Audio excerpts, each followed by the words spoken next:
प्रधानमन्त्रीज्यूले नेपालले भारतको सीमा मिचेको गैर जिम्मेवार अभिव्यक्तिकै विषयमा बोल्न बाध्य भएका छौँ। यो हाम्रो रहर नभएर बाध्यता हो।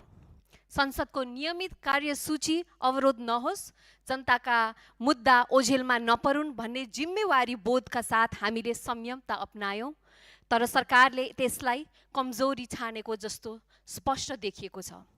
प्रधानमन्त्रीको एउटा अभिव्यक्ति व्यक्तिगत विचार मात्र हुँदैन, त्यो राज्यको आधिकारिक धारणा बन्छ। विशेषतः नेपालको सीमा र भूमिसँग सम्बन्धित विषयमा प्रयोग हुने प्रत्येक शब्दले राष्ट्रिय स्वाभिमान र अन्तर्राष्ट्रिय सन्देश दुवै निर्धारण गर्छ। सीमा कुनै नक्साको रेखा मात्र होइन, यो इतिहास, बलिदान, सार्वभौमिकता र भावी पुस्ताप्रतिको हाम्रो दायित्व हो। त्यसैले यस विषयमा भएका विवादास्पद अभिव्यक्ति जवाफ संसदमै आउनुपर्छ।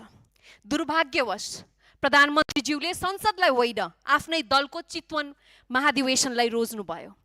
म सोध्न चाहन्छु कि अब सरकारको आधिकारिक जवाफ पार्टीको महाधिवेशनबाट आउने हो कि सार्वभौम संसद पार्टीको मञ्चभन्दा सानो संस्था भएको हो?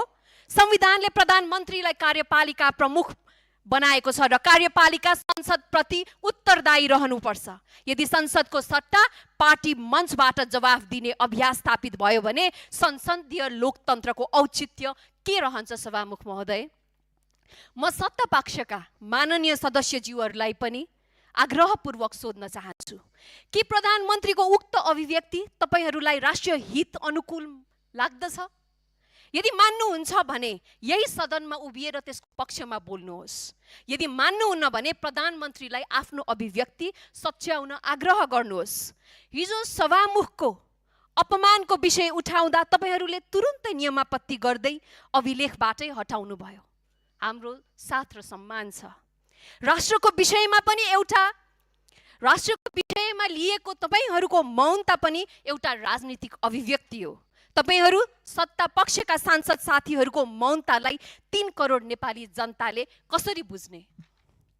हिजो सत्ता पक्षका एक माननीय सदस्यले भन्नुभयो, इतिहासले प्रतिपक्षका सांसदहरूलाई हेर्नेछ, उनीहरू कस्ता थिए भनेर मूल्याङ्कन गर्नेछ। तर आज म सत्ता पक्षलाई पनि त्यही प्रश्न फर्काउन चाहन्छु। जब प्रधानमन्त्रीको अभिव्यक्तिले नेपालको सीमा, राष्ट्रिय स्वाभिमान र सार्वभौमिकतामाथि प्रश्न उठ्यो, त्यो विषयमा तपाईहरू किन मौन बसिरहनु भएको छ?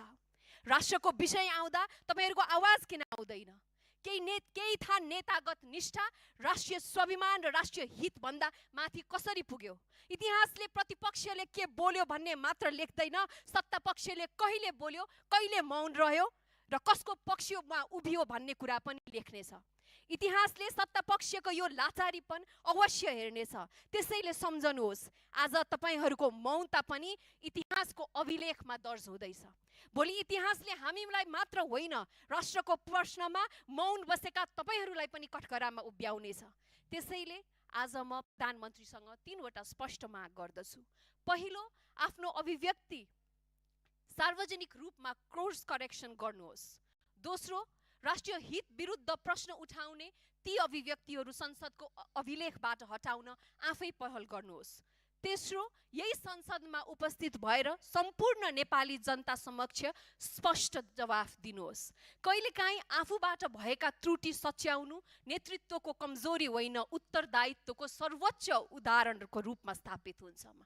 अन्त्यमा म यति मात्र भन्न चाहन्छु, हामी सीमा बिर्सने पुस्ता होइनौँ, सीमा जोगाउने पुस्ताको प्रतिनिधि हौँ।